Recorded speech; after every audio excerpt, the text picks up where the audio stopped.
GameStop Retro. Oh, yeah. GameStop announces new retro GameStop stores that will be selling retro games and consoles.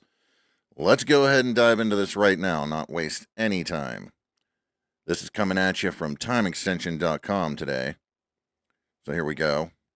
GameStop announces launch of new retro GameStop stores.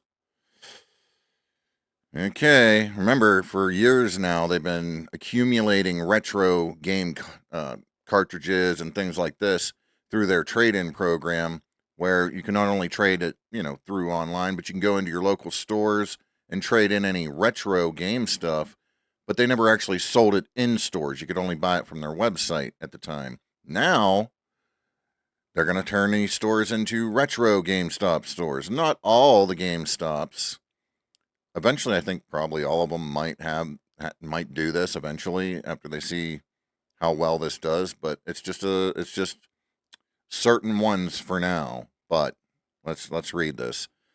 GameStop, the controversial retailer that was recently behind the closure of the beloved magazine Game Informer, has just announced the launch of several retro GameStops in the U.S., where people will be able to purchase classic games for a range of old consoles. The announcement was made yesterday on Twitter, with the company tweeting, "The classics are back. New retro GameStops are now spawning near you." The announcement linked to a store locator and included a set of images with a list of consoles that will reportedly be in stock.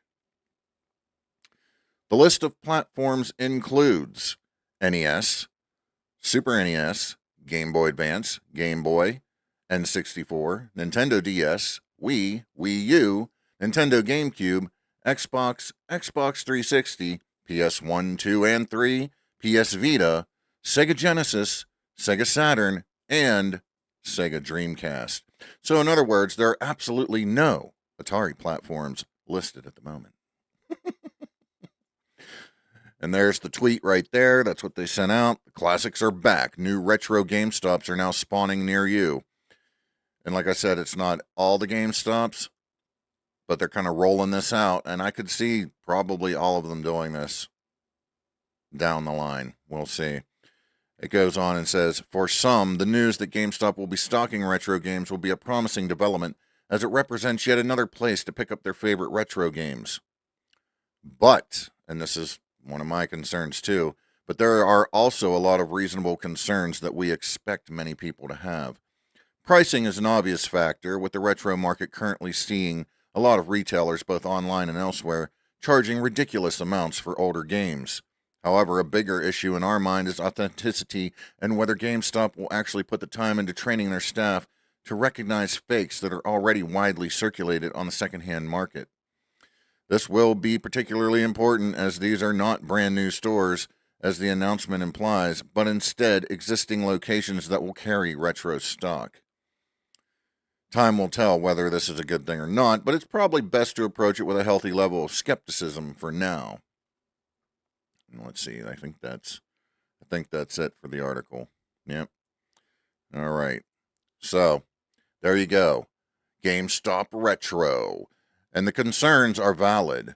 Will they train their employees to recognize the fake games? Will they actually take the time to open a cartridge to make sure that the board inside isn't a repro?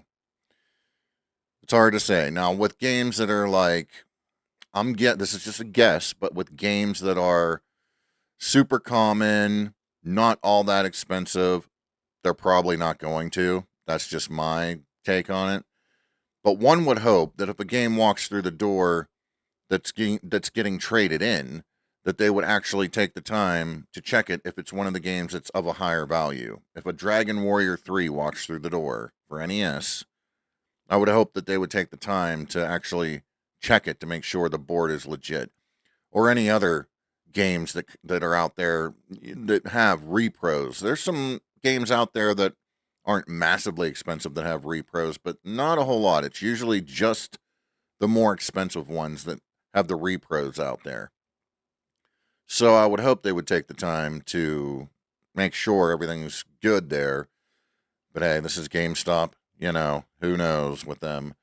they already messed up in the early days of taking in retro games. When they first started doing that, they had already messed up because they were taking in Daytona USA Championship Circuit Edition for Sega Saturn and thinking that it was worth like $200+ when only the online edition of Daytona USA CCE was worth the $200+ because there's a very rare version of that Daytona that actually has online capability, which was rare at the time, even though Sega Saturn did have the Sega Netlink where you could play online. Daytona USA was one of the very rare titles where you could actually play that game online on the Saturn.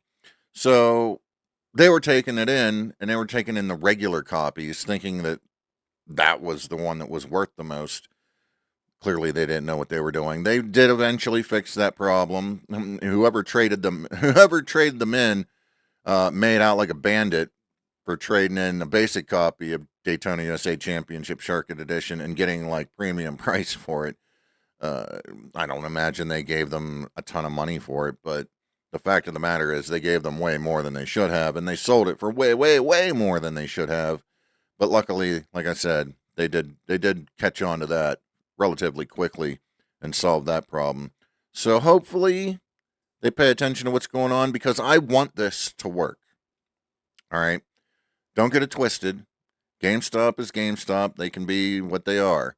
But I want this to work because I've been saying this for a long time now. They need to just start bringing back the classic games in store to where us collectors and retro gamers and things like that can actually just go in the stores, trade them in, buy them, swap them, everything else. Because stores to go get this kind of stuff is just few and far between these days. You got ma and pa shops. You got stores like the Exchange out here where I'm at. Don't know if those are across the nation or not, but I know they're in my area. And then you got ma and pa stores. I have two in my area, ma and pa stores, that are pretty good, but I mean, I have to drive like an hour to each of them or whatever. And it would be nice if GameStop started doing this so that I have some closer areas, closer stores to go to, instead of having to drive forever to get to a store just to do my retro game shopping. So I'm hoping this works out. I want this to work out. So GameStop, just do what you got to do to make this work, because this will be a welcome change to your stores and what you should have been doing this whole time. I don't know if they waited because they wanted to accumulate a nice mass amount of retro stuff through their trade program, but this is what you should have been doing for a while now. You should have been doing this for years now. You should have been doing this to begin with. You should have never stopped doing this, because let's face it, most GameStops were Electronics Boutique, Funko Land, Babbage's, stuff like that, and they were already doing that stuff, and they should have just kept doing that stuff. But hey, you know what? Better late than never, I guess. Really late than never. So I hope this really works out. I really, really do. But hey, we're just going to have to see what happens, right? With that said, I'll catch you all down the road.